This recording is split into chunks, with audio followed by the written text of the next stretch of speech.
Have you ever witnessed a moment of kindness so pure it shattered all your preconceptions about people? Today's story will take you through an emotional journey that reminds us how the smallest acts of compassion can change someone's entire world. If this touches your heart, please hit that like button and subscribe to our channel for more stories that restore faith in humanity. Mark Winters clutched his phone tightly as he read the text message again. His son's teacher was concerned about Tyler's third absence this month. Mark closed his eyes and leaned his forehead against the steering wheel of his beat-up Honda. He was trying, God knows he was trying, but juggling a demanding job at Reynolds Tech with raising an 8-year-old boy alone was slowly breaking him. The house was a disaster, Tyler's grades were slipping, and Mark hadn't slept more than 4 hours at a stretch in weeks. His shift had ended an hour later than scheduled, and Mark dreaded walking into another evening of chaos, dishes piled in the sink, laundry waiting to be folded, and homework that needed attention. All while trying to push aside the grief that still lingered 2 years after Sarah's death. Some days, the weight of single parenthood felt impossible to bear. As Mark turned onto his street, he noticed an unfamiliar black Audi parked in his driveway. His heartbeat quickened. Had something happened to Tyler? He'd left him with Mrs. Simmons next door after school. Mark parked haphazardly and rushed toward the house, nearly dropping his keys as he fumbled with the lock. The scene that greeted him stopped Mark in his tracks. The living room was immaculate.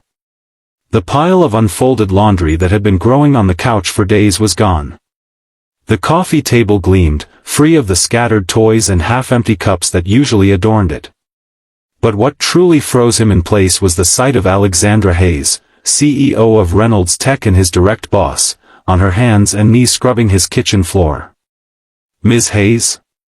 Mark's voice came out as a bewildered whisper. Alexandra looked up, a strand of her usually perfectly styled hair falling across her forehead. Gone was the power suit she wore at the office, replaced by jeans and a simple t-shirt. "Mark. You're home earlier than I expected." She stood up, wiping her hands on a dishcloth. Mark's mind raced.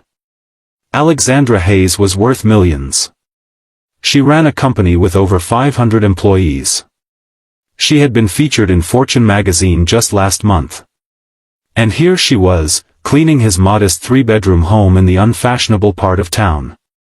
"I don't understand," Mark managed. "Where's Tyler?" "He's in his room doing homework with my assistant, Jen. I hope that's okay. Mrs. Simmons had a doctor's appointment, so I offered to step in." Mark stood frozen, unable to process what was happening. "But why? How?" Alexandra's professional demeanor softened. "Why don't we sit down for a minute?" Mark followed her to his own kitchen table, now cleared of the breakfast dishes he'd left that morning, and sat across from the woman who signed his paychecks. Up close, he noticed the dark circles under her eyes, expertly concealed at work but visible now. "I've noticed you struggling these past few months, Mark," Alexandra began. "Your work is still excellent, but I can see the toll it's taking on you. When you mentioned during yesterday's meeting that you were having trouble finding time for basic housework between Tyler's activities and your workload, I decided to help." Mark felt heat rising to his face. "I didn't mean to complain. I can handle my responsibilities." Alexandra held up a hand. "This isn't about your job performance. This is human to human, not CEO to employee." She took a deep breath, and Mark was surprised to see her composed facade crack slightly. "My father was a single parent too. He raised me and my brother after our mom died when I was 11. The revelation hung between them. Mark had never imagined the polished, seemingly perfect Alexandra Hayes had experienced anything like his struggles. "He worked 2 jobs to keep a roof over our heads," she continued. "He was an amazing father, but he was drowning. One day, his boss showed up at our house. Not to fire him, not to check up on him, but to help. She had been a single mother herself before remarrying. She organized a rotating schedule with other employees to help with meals and housework for a few months until Dad could get back on his feet. Alexandra's eyes glistened with unshed tears. That act of kindness saved our family. Dad always said it was the moment he realized he wasn't alone in his struggle. I promised myself that if I was ever in a position to help someone the way she helped us, I would. Mark felt his throat tighten. For 2 years, he had carried his burden silently, convinced that admitting he was struggling would make him a failure as a father and an employee. The idea that someone, let alone his CEO, had seen his pain and wanted to help was overwhelming. "I don't know what to say," he managed, his voice rough with emotion. "You don't have to say anything," Alexandra replied. "But there is something else." From her bag, she pulled out a folder and slid it across the table. Reynolds Tech is implementing a new program for employees with caregiving responsibilities. Flexible hours, remote work options when needed, and a support network. You're not the only one juggling parenthood and career, Mark. We've had several employees leave in the past year because they couldn't make it work.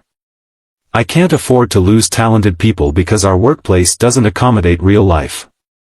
Mark opened the folder with trembling hands.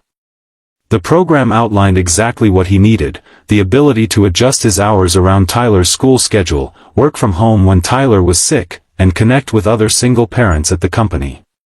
"We're piloting the program next month," Alexandra explained. "I'd like you to be part of the initial group. Your feedback would be invaluable." Mark tried to speak, but emotion closed his throat. 2 years of struggling alone, of feeling like he was failing at everything despite his best efforts, and suddenly there was light. Not just the practical help of a clean house or a flexible work schedule, but the profound relief of being seen, truly seen, in his struggle. "Dad?" Tyler's voice came from the doorway. He stood there with a tall woman Mark recognized as Alexandra's assistant. "Ms. Hayes helped me with my science project. And she knows all about dinosaurs, even more than you." Alexandra laughed. "I went through a serious paleontology phase as a kid. Some of it stuck."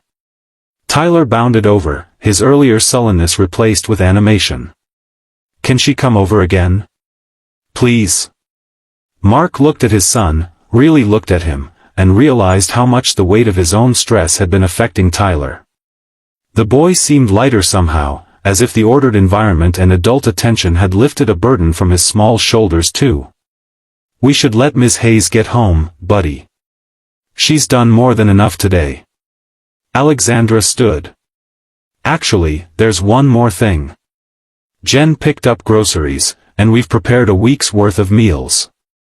They're labeled in the freezer with heating instructions." She held up a hand as Mark began to protest. "Before you argue, this isn't charity. This is community. One day, you'll be in a position to help someone else who's drowning, and you'll pass it forward." As Alexandra gathered her things to leave, Mark finally found his voice. "Thank you," he said simply, the words wholly inadequate for the gift she had given him. Alexandra paused at the door. "My father passed away last year," she said quietly. At his funeral, there were dozens of people with stories about how he'd helped them over the years. That was his legacy, not his career achievements, but the lives he touched. "He learned that from my boss all those years ago, and I learned it from him." She smiled. "Sometimes the most important work we do has nothing to do with our job titles." After Alexandra and Jen left, Mark sat with Tyler at the kitchen table, helping with homework in a house that no longer felt like a physical manifestation of his failure. For the first time in months, he felt like he could breathe. "Dad, are you crying?" Tyler asked, looking concerned. Mark hadn't realized tears were streaming down his face. "Sometimes adults cry when they're happy, buddy." "Is that why Ms. Hayes was crying when she was cleaning the bathroom? Because she was happy?" Mark's heart constricted at the image. "I think Ms. Hayes understands what it's like to need help and to receive it when you least expect it." That night, after Tyler was asleep, Mark sat in the quiet of his clean living room. He thought about Alexandra Hayes, not as his CEO, but as a daughter who had watched her father struggle the way Tyler watched him. He thought about the courage it took for her to share her vulnerability, to step outside the professional boundaries that usually separated them. He pulled out his phone and, after a moment's hesitation, sent her a text, "You've changed our lives today. Thank you doesn't begin to cover it, but it's all I have. Thank you." Her response came quickly, "My father would say thank you is more than enough. Get some sleep, Mark. Tomorrow will be easier." And for the first time in 2 years, Mark believed that might be true. The next morning, Mark woke up before his alarm. Instead of the usual rush of anxiety, he felt something unfamiliar, hope. The house was still clean, breakfast was simple but organized, and Tyler got to school on time without the usual frantic scramble. At work, Mark noticed Alexandra maintained their professional relationship, giving no indication of her personal involvement in his life. But there was a new understanding between them, a shared recognition that behind their professional facades, they were humans navigating complicated lives. Over the following weeks, the flexible work program transformed Mark's life. Being able to start his workday after dropping Tyler at school eliminated their morning stress. Working from home on days when Tyler had early dismissal meant no more panicked calls to neighbors asking for help. The network of other single parents provided playdate opportunities for Tyler and, unexpectedly, friendships for Mark. 3 months after Alexandra had appeared in his kitchen, Mark organized a dinner for the pilot group of the flexible work program. As they shared stories around his dining table, the same table where Alexandra had changed his perspective on accepting help, Mark realized something profound had shifted in the company culture. People spoke openly about their struggles balancing work and personal responsibilities. They offered solutions and support instead of judgment. When Alexandra arrived, bringing dessert despite Mark's insistence she come empty-handed, the group welcomed her not as their CEO but as the catalyst for a change that had improved all their lives. Later, as the evening wound down, Alexandra helped Mark clear the dishes. "I have something to tell you," she said quietly. "The board has approved expanding the flexible work program company-wide. Your group's productivity metrics convinced even the skeptics." Mark wasn't surprised. He'd been more focused and efficient since the program began, no longer exhausting himself trying to fit his square-peg life into the round hole of traditional work hours. "It wouldn't have happened without you," Mark said. "Not just the program, all of it. That day, when you showed up at my house. I was at my breaking point." Alexandra's expression softened. "I know. I recognized it because I'd seen it before." She hesitated. "There's something else. The company is establishing a foundation in my father's name. It will provide emergency support services for employees facing personal crises, everything from meal delivery to housekeeping to childcare. We're calling it the William Hayes Second Wind Foundation." "That's amazing," Mark said. "Your father would be proud." "The thing is," Alexandra continued, "we need someone to run it, someone who understands firsthand what it means to need that kind of support. I'd like you to consider taking the position." Mark stared at her, stunned. "Me? But I'm not qualified." "You're exactly qualified," Alexandra interrupted. "You've lived it. You understand the pride that makes it hard to ask for help, and you know the difference it makes when that help comes anyway." As Mark considered her offer, he looked around at the people gathered in his living room, colleagues who had become friends, supporting each other through their shared experiences. He thought about Tyler, who was thriving now that Mark was no longer constantly exhausted and stressed. He thought about how different his life had become since that evening when he'd come home to find Alexandra Hayes cleaning his floor. "I'd be honored," Mark said simply. Alexandra smiled. "My father used to say that the heaviest burdens become lighter when shared. I think he would have liked you." 6 months later, the William Hayes Second Wind Foundation had helped dozens of employees through various personal crises. Mark's personal experience guided the foundation's approach. Help was offered with dignity, focusing on temporary support during difficult transitions rather than creating dependency. On the anniversary of the day Alexandra had appeared in his kitchen, Mark invited her to dinner. Tyler, now thriving both academically and socially, had insisted on cooking, proudly showing off the skills he'd learned in the cooking class he now had time to attend. As they sat down to eat, Alexandra raised her glass of sparkling cider. "To unexpected friendships," she said. Mark raised his glass in return. "And to the kindness that creates them." Later, after Tyler had gone to bed, Mark and Alexandra sat on the porch swing, watching fireflies blink in the early summer evening. "I never thanked you properly," Mark said. "Not just for cleaning my house that day, but for seeing me, really seeing me, when I felt invisible." Alexandra was quiet for a moment. "After my father died, I found boxes of letters in his office. Letters from people he'd helped over the years, people whose names I didn't recognize. There were hundreds of them." She looked at Mark. "Success is measured in so many ways.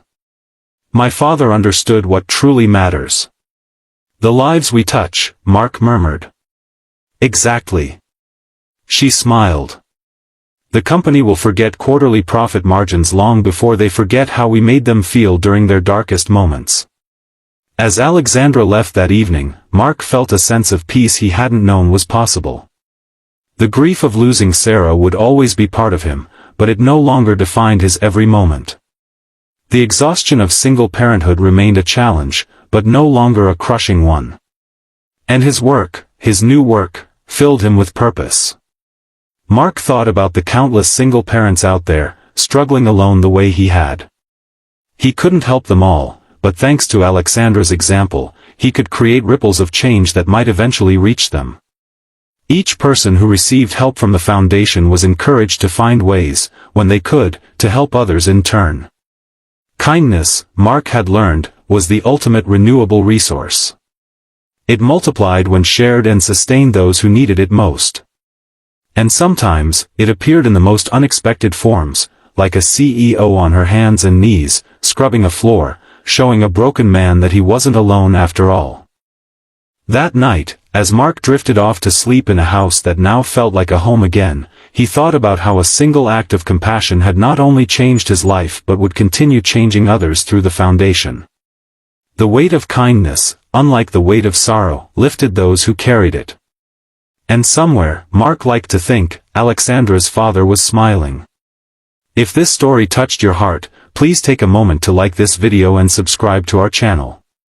Share it with someone who might need a reminder that kindness can appear when we least expect it, but need it most. Remember, we're all carrying burdens others can't see, and sometimes, the most powerful thing we can do is simply notice and reach out a hand.